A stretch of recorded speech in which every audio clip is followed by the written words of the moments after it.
Perfect. Okay, so as I mentioned before, once you have mapped the reads, the next step is to quantify how much is the expression of each gene, okay? So quantification, the quantification of the expression is made by different programs. So this is about is this part, no? And we can divide this part in two, no? One of them is how we know that the read is mapping into a gene and it's not mapping something else. So that is the first part. That will be the transcript assignment and discovery, because maybe your reference doesn't have all the genes that you want, or do you think that you may have? So that will be discovery. And then you have quantification. And then you need to play with several things. So let's start with transcript assignments and discovery. So once, as I said, once the read has been mapped to the reference, the next step is to identify the reads that are indeed from the transcript, because maybe you don't have, no? Maybe you have this kind of situation. Maybe you have a situation that you know that you have a transcript here, and then you are mapping reads, so you have the reads mapping here, the reads mapping here, and then you also have these boundaries. But you have some reads mapping here, and you don't know what is going on. Is this a gene? One question that I have for you. Do you expect that all the reads that you have in your transcriptome that are no contaminations are going to be reads that are going to be the expression of some genes? Or do you expect to find something else?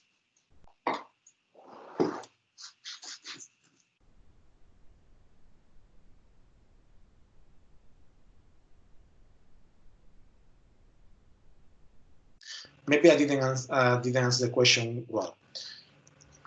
With all this RNA-seq data that you have, when you are mapping reads to your reference, so it means that you don't have contaminations in theory anymore, do you expect that all the reads that you are mapping are going to be genes? Or do you expect that you are going to find something else? No, I guess that we should find also regulative RNAs. Mm-hmm. Or every kind of RNA molecules, also even DNA molecules, small amounts. Exactly. So you are going to find those. You may find transposons, maybe that are being expressed and for some kind of reason remember that, I mean, of course you are selecting polyase, you are going to reduce, you are going to reduce this. But still you may find this. You may find fragments of microRNA, and you can find a lot of different things. So first, of course, we need to identify what we will have left, no? So as I said here, no? So only transcriptome mapping approach need to identify new transcripts, okay? Because you may have other approaches. So there are 3 different approaches. Okay, we have been talking the whole time about a genome mapping approach, but you indeed have 3 approaches. You can map your reads to a genome, you can map your reads to a transcriptome, or you don't need to map reads. Okay, that sounds, so can you do an RNA-seq without mapping reads? The answer is more or less, yes and no. The thing that you do is a pseudo mapping. Okay, it's not a real mapping, but a pseudo mapping. And I will tell you about these things step by step. But this is not the case. No, in this case, when I'm presenting here, okay, it's genome mapping, transcriptome mapping, or basically you create a reference. Okay, so that are the 3 possibilities that we have. We can do some quantification, but I will go to that thing later. Okay, so what about genome mapping approaches? That is the most normal part. No, you have a reference. Okay, and then you map your reads to your reference, and you may identify this as a known transcript that you already know, and maybe you are going to identify this as a novel transcript. Okay, a novel transcript doesn't mean that maybe it's going to encode a protein. Maybe this is a pseudogene. Maybe this was not annotated in your genome because you have kind of changing in the open reading frame, and this doesn't encode any protein. But still you have the transcript, so it would be good to have some annotation here. The reason is because maybe this, even if it's a pseudogene, may have some kind of regulatory actions. We don't know. So it's important to annotate everything that we have. So the genome mapping approaches, the thing that you more or less you do is you map the reads, and once you have the BAM file, you use some tools trying to infer what is a gene and what is not. Okay, so there are different tools. Class 2, cufflinks are 2 of them. StringTie is the one that we are using. Mikado was a new one that I saw when I was preparing the class that I'm curious to use it too. And then Trinity. Trinity is a de novo genome assembler, but it has a function that is called reference guide mode that you still can use to just trying to predict these genes. No, so that is the most common tools. There are others, but that for sure that are the most common ones. Which one is the best? Well, I talk. One thing that happened is it's always worthy to go and see what are the new tools, the last ones, and the reason why is that because the last tools, the new ones, can learn from the errors of the previous ones.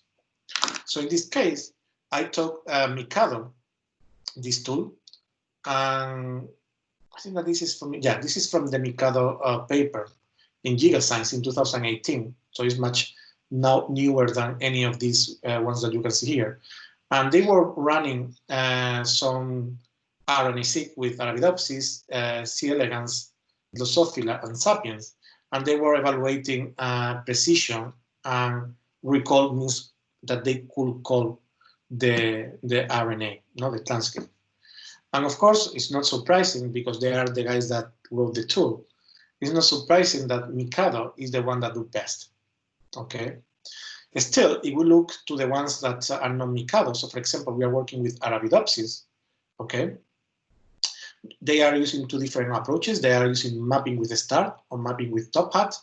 And then, of course, they are using cuff merge, cufflinks, StringTie, evidential link, or Trinity. So you can see that, for example, with the tools that we know, for example, in terms of precision, simulated with, well, with real data, no? With real data, it looks like in gray, evidential gene give really good results. Meanwhile, cuff merge, that is the one that we are using, is very low. Okay, is in the bottom, just with Trinity. And StringTie, StringTie is the one that we're using. Cuff merge is the old one. So StringTie is slightly better. Okay, so it's not much better, but slightly better. So this kind of tools, of course, that give you some idea of, well, maybe what is the thing that should we use or not. No? Okay, so that is in terms of genome mapping. Questions that you may have about genome mapping approaches to get these transcript assignments or discovery.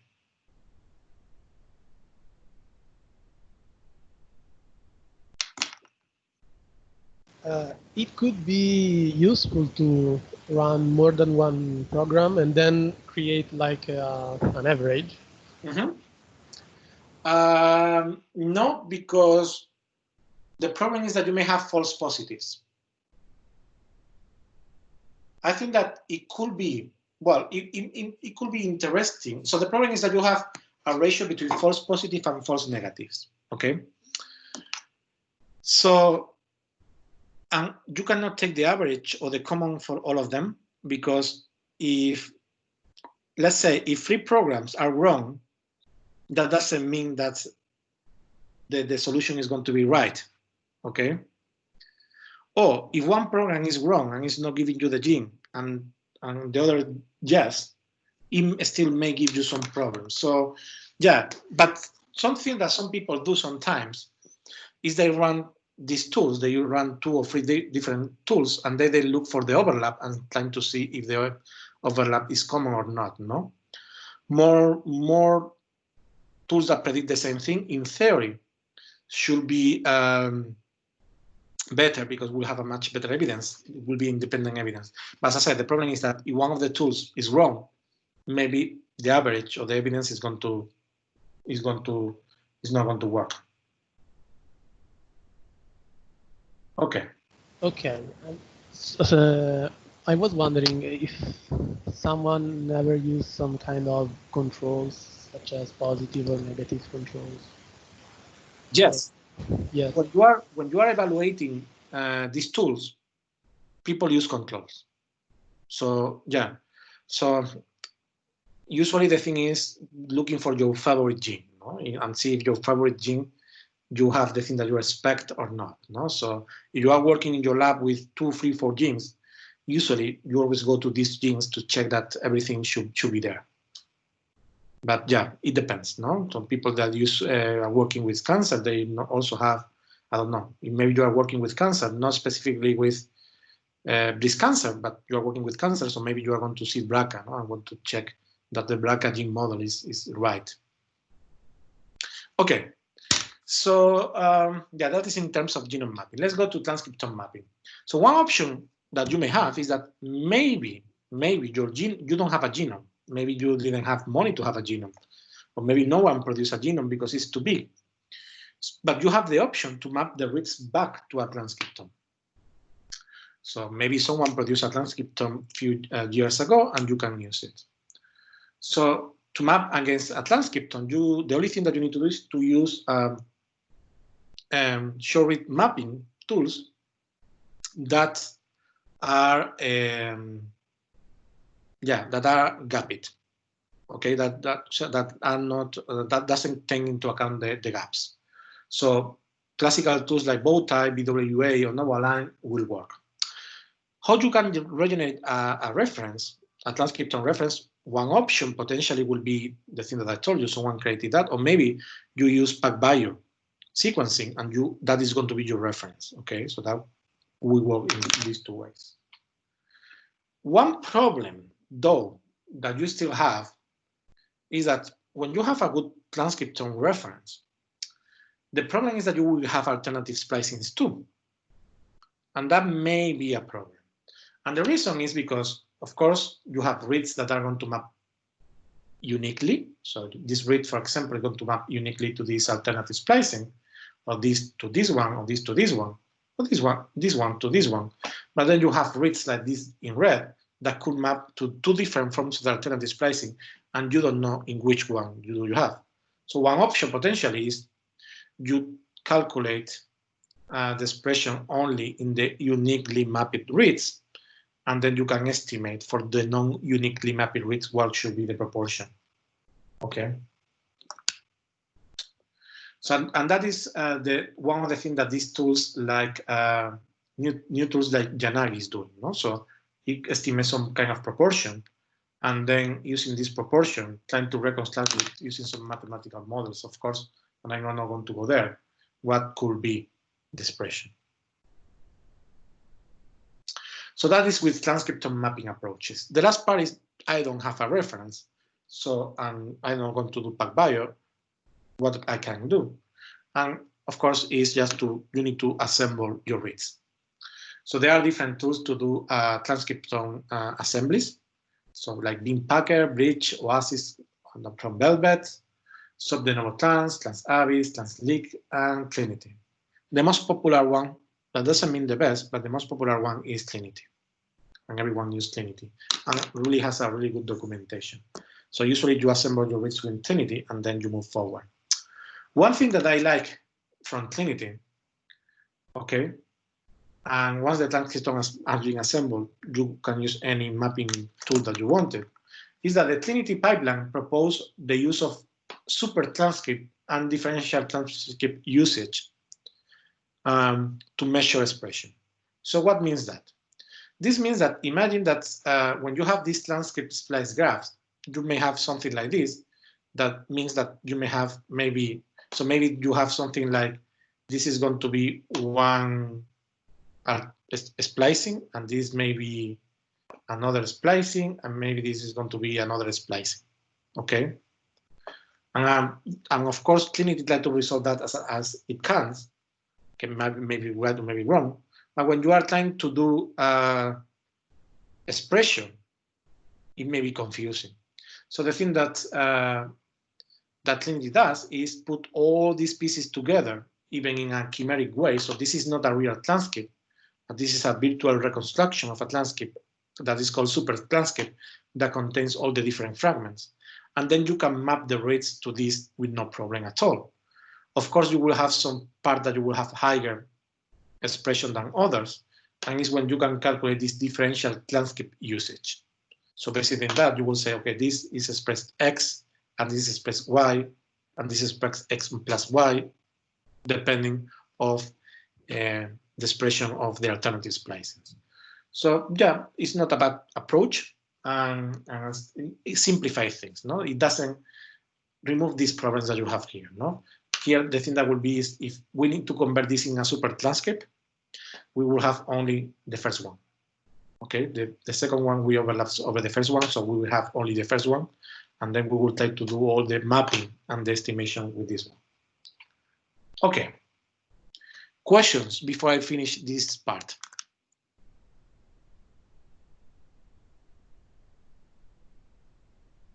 I can see one. I have a question. Sorry. Yeah. Can you hear me? Okay. I might lost something, but when you said that the software makes a super transcript,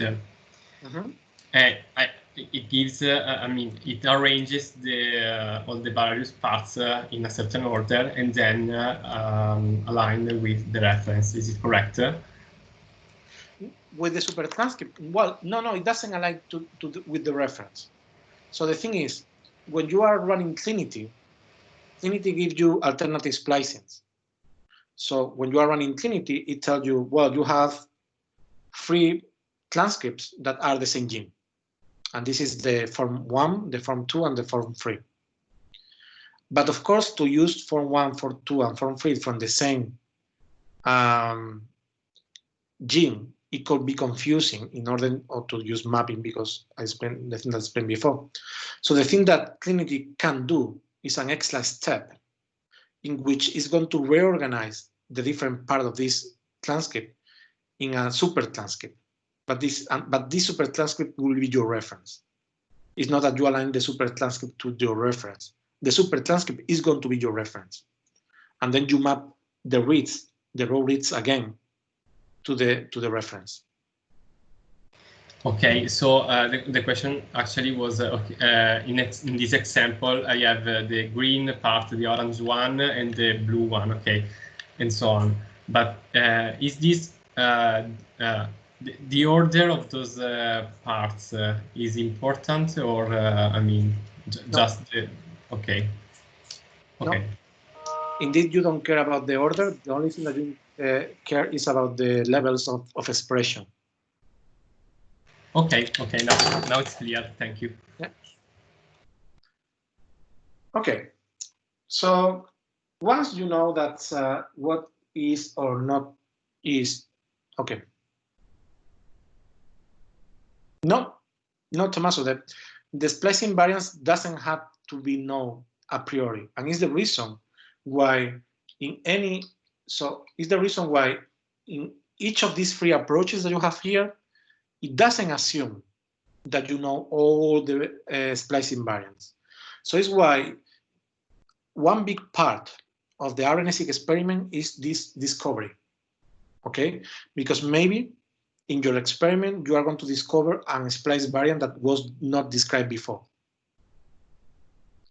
So most of the RNA-seq tools that you are going to use assume that you don't know everything, and you may discover a new splicing.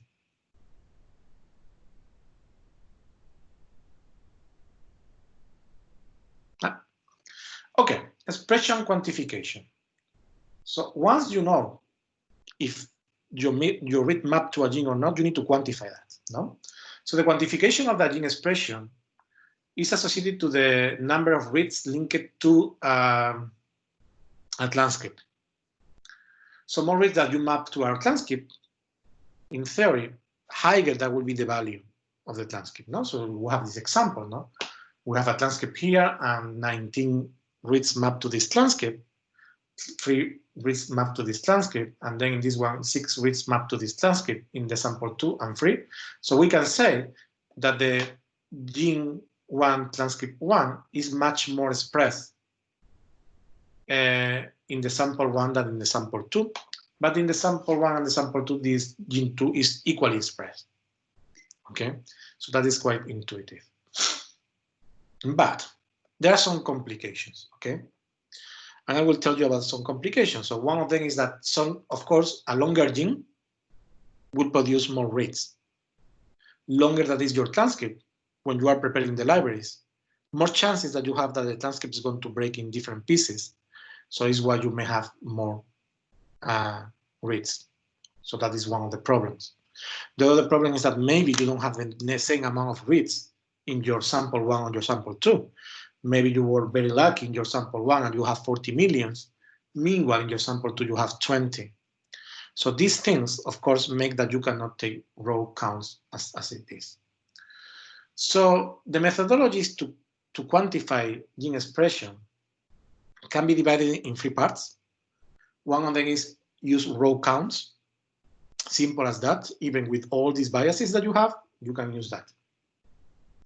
The second is normalized counts. That is most of the thing that we do.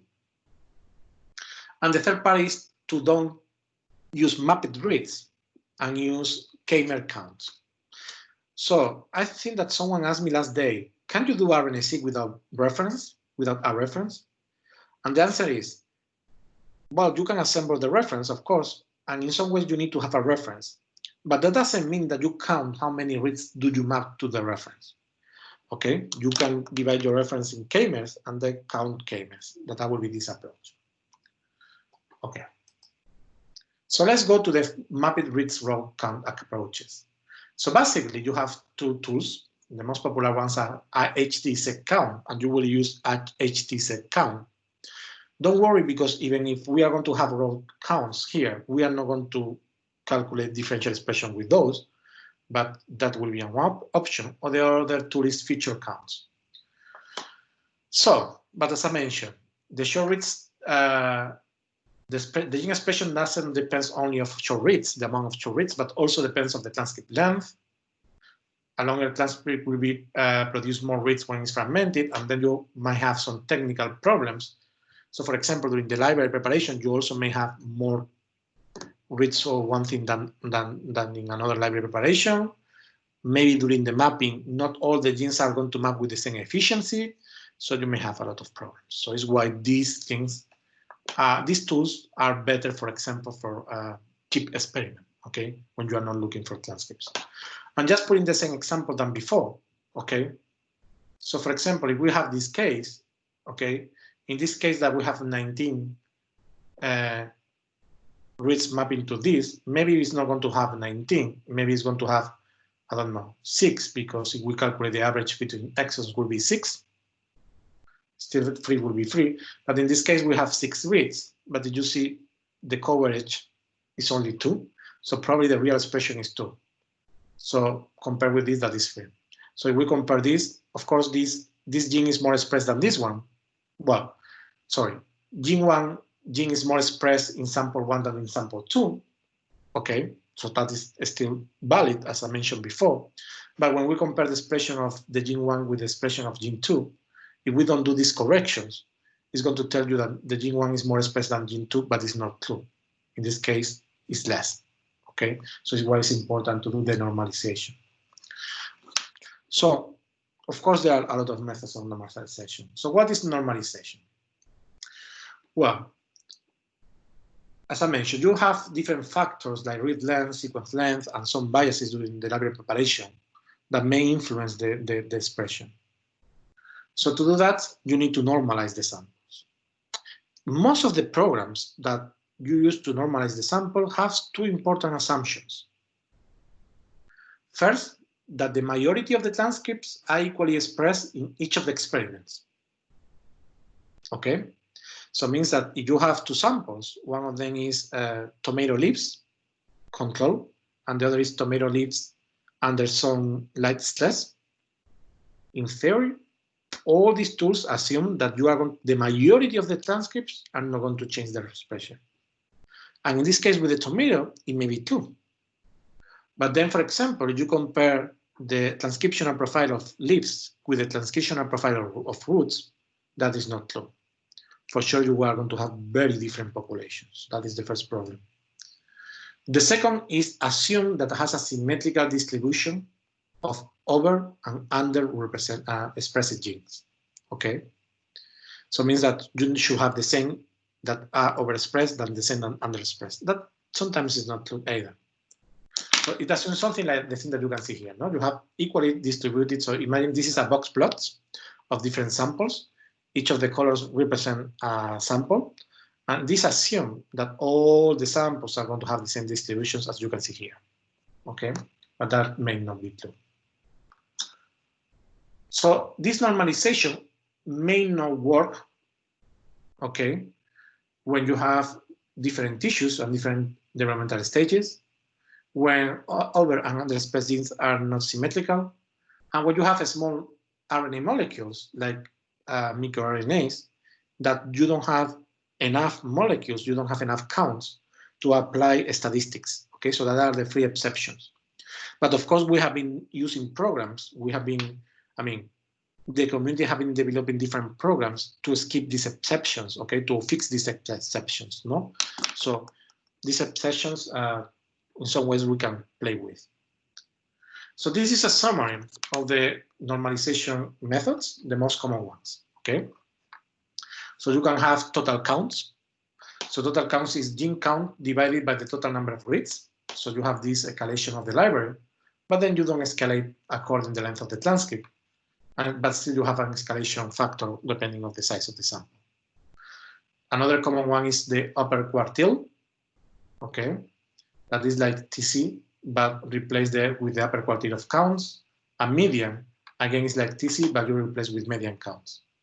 So they are kind of very rough, okay? They are very rough methods of normalization that usually are not good. Then you have a specific normalization that is made with DSEC that produce a geometrical mean of the distribution and then a correction factor that is good. Or you have also the TMM that is time means of M values that do weight the means of the expressions of the logs of the ratios across the samples. That is a good method too. You also can have this full quartile, that is the machine distribution across different samples, transcript per million, or reads of fragments per kilo base of million reads, RPKM and FPKM. Okay. I'm pretty sure that all of you know the last one. Okay. At some point you will have been exposed to that one. So I don't need to say that the other one is the one that everyone, or that is the most common, okay? But statisticians, and they have been working in this for a long time. They have been doing papers for a long time.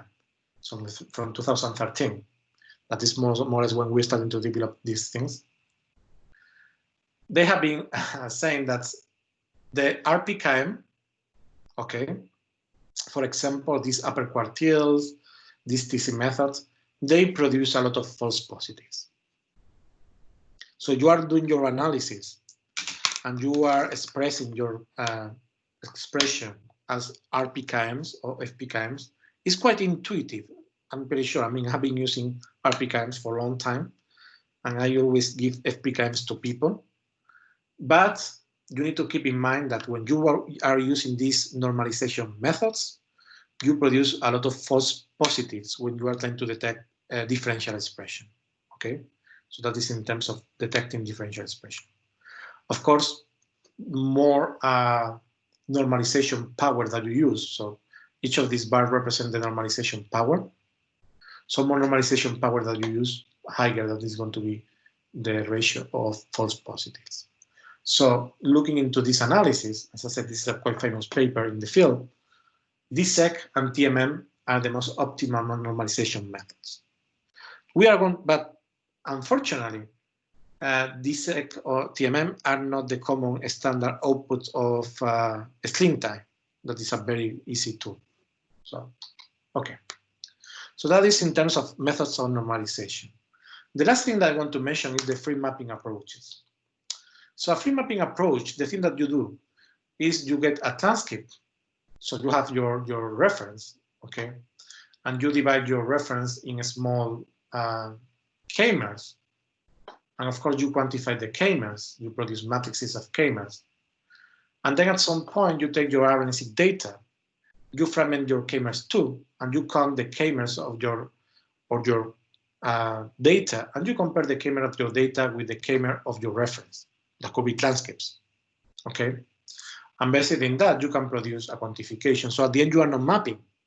You break things in k-mers, and you have your group of k-mers from your reference, your group of k-mers of your sample, and then you compare them, and then you establish what could be potentially the expression of each gene. So these are new tools, and the most famous ones are Callisto and Salmon, but there are other ones like Sailfish or RNA Skin. Okay, I'm not going to go into much to that because also can produce some biases. Okay, so that is the lesson about quantification and transcript discovery. Questions that you may have about this lesson?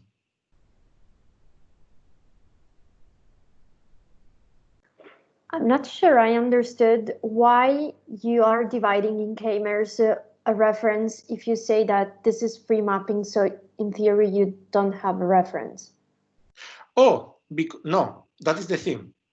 You have the reference, but you don't have mapping. That is the key.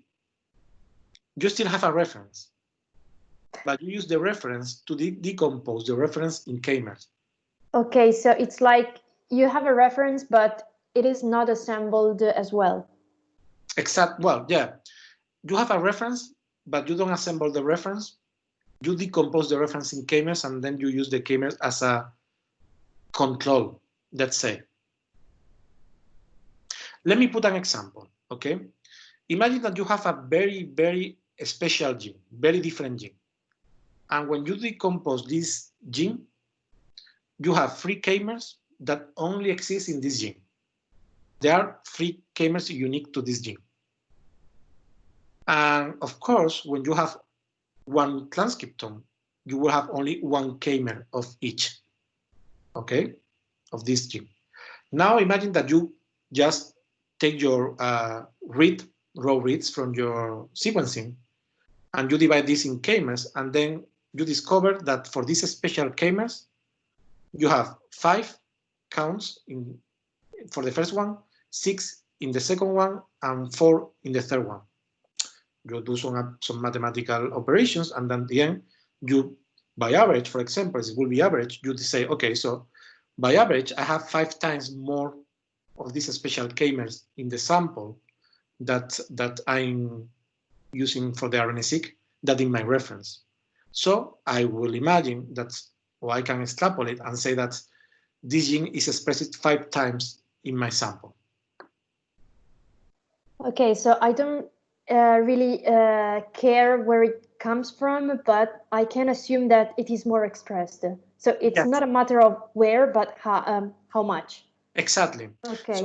So at the end, the thing that you do is you decompose your reference in k-mers, and the only thing that you know is that your transcript 1 has this cluster of k-mers, your transcript 2 have this profile of k-mers, your transcript 3 has this profile of k-mers, and then you count k-mers, and yeah, you, of course, as I said, there's a lot of maths behind that, but yeah, you don't care about anything else. Okay, I just have one question more related to this. So since you are dealing with transcriptome, in theory, you should get rid of repeated sequences. But how can you be sure that, for example, your k-mer is not is not mapping to something which is just repeated and it happens to be in your reads? Well, that is the point. The point is that at some point, you have k-mers that are unique and k-mers that are not unique. And so for the k-mers that are not unique, you need to, the program will do these estimations. No, we'll produce some calculations about the probability that you have that is a transcript from one and not from another one. As I said, imagine that a different case will be, imagine that you have a transcript that contains the common k-mers A, B, and C. and you have another transcript that contains the common k-mers A, B, and D. Okay, you estimate k-mer counts, and you find that k-mer A, B, and C, you have something like 10, 10, and 5. And for the k-mer, for the second one, will be, for example, is the same, no? A k-mer is the same, B k-mer is the same, so it will be 10, 10. But the D k-mer in this case is, for example, 1. So, or 2, let's say 2. So then the program will estimate and say, okay, so for the second transcript, when you have the k-mers A, B, and D, probably the expression is going to be 3 or 4, or maybe 2. And for the first one, it's going to be 8. I don't know, something like that. Of course, I mean, without, it's difficult to explain that without doing a physical example, no? Because I put this complex slide, but more or less the summary of this slide would be something like that.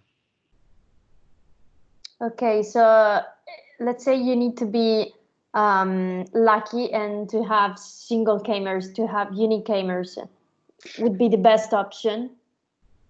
Yeah, well, more than unique k-mers for specific genes, you rely that you will have unique profiles of k-mers. So the combination you said before, like it's not just A and B, but it's A, B, and D, which is unusual. Exactly. Okay. Exactly. So this you will have the assumption that the combination of k-mers will be different for each of the transcripts. But in most of the cases, it's true. Okay, I see. Thank you. Yeah. Okay, I have a question too. Yeah. In your opinion, it is better to use something like a feature count or for example, Salmon, since they use different approaches? Because I have the feeling that something like feature counts is easier to learn, at least. Well, my recommendation at this point, so you need to have a protocol. The protocol that is better, for what I have been reading, will be to map things with start, and then use a program that is called dsec. Okay. So that will be kind of so one of the things that we are doing is in that sense. Okay, so one of the protocols that we are doing is that even if you have an intermediate step in which you have row counts, when you introduce the row counts in dsec has an internal normalization that is going to get rid of these problems. So that start HCSec and dsec is one of the pipelines that is okay to learn, and then in some ways produce good results. Okay, thanks. It's not the most popular one. The most popular one is HiSat, SlimTie, and CamUrban. No, sorry, and Balgo. That okay. is okay, but yeah. Okay, so being said that, let me propose you the exercise, and then I will stop the recording, and then we can discuss on next steps. Okay. So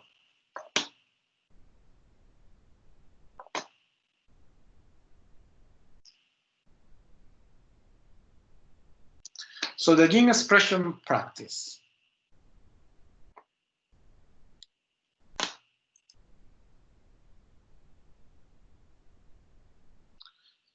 So for this part, the exercise or the practice that I'm going to propose you is going to be running a string tie of the mapped reads, then or running HDSec to calculate expression.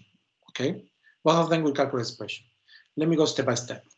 Remember that one of the common pipelines is HiSat2, string tie, and Balgo. HiSat map, string tie modelize the splicings and then the transcripts, and also quantify and give you RPKMs. And then Balgo is going to let you do some qualitative controls, quality controls, and then also the differential expression. So that is kind of the summary that, as you know before. So for the exercise, I propose again run different commands. So you generate the expression tables with string type. Keep in mind that string type have three different parts. The first part is going to do the transcript discovery. The second is to compare this transcript discovery with your reference, the annotation of your reference, and the final is going to be the quantification. Okay, so you will need the reads mapped in the BAM formats and then the GFF file. So this is a good example of the commands. Okay, so you have a string type -p, the -g, and the reference GTF that you have. Your output, my sample GTF, for example. Sometimes you have a label, so a name that you want to use to identify your samples, and then your BAM.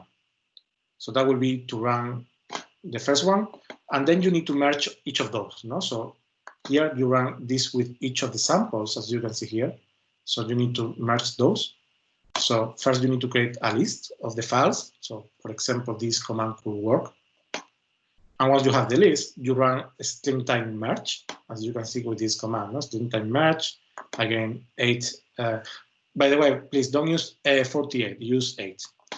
The reference, and then the output, and the merge list. Once you have this, you can compare the string type merge that you produce and the reference with a GFF compare. Okay, I did a mistake here. I put a lowercase, so this should be lowercase too. And then once you have compared, that compares for your information only, you can run a string type. But when you run this with -e and -b, is when you are going to be able to produce this count. That is, this count is the thing that you will, at some point, you will be able to feed Valvo to do the differential expression. Okay, so that is with the string type. And then with htsec, remember that the other pipeline that we are proposing is this one, no? Start and then get the BAM files, and then you will have the counter read with this sec. The problem of this one, keep in mind that the expression that you will have at this point, the counted reads that you will have at this point before you enter in the sec is row count. So really it's not comparable, okay? You can compare gene 1 in the sample 1 and in the sample 2, but then you cannot compare gene 1 with gene 2, okay? Remember that, because they may have different length and so on. So it's the one that we want to do. And this is a more simple command, okay? You use htsec count with BAM, HM union, okay? That is the methodology. Then R say that is sorted. Then you are going to get the IDs from the GFF to identify the samples, and yeah, all these different commands. Okay, so that is the practice. So let me stop the recording.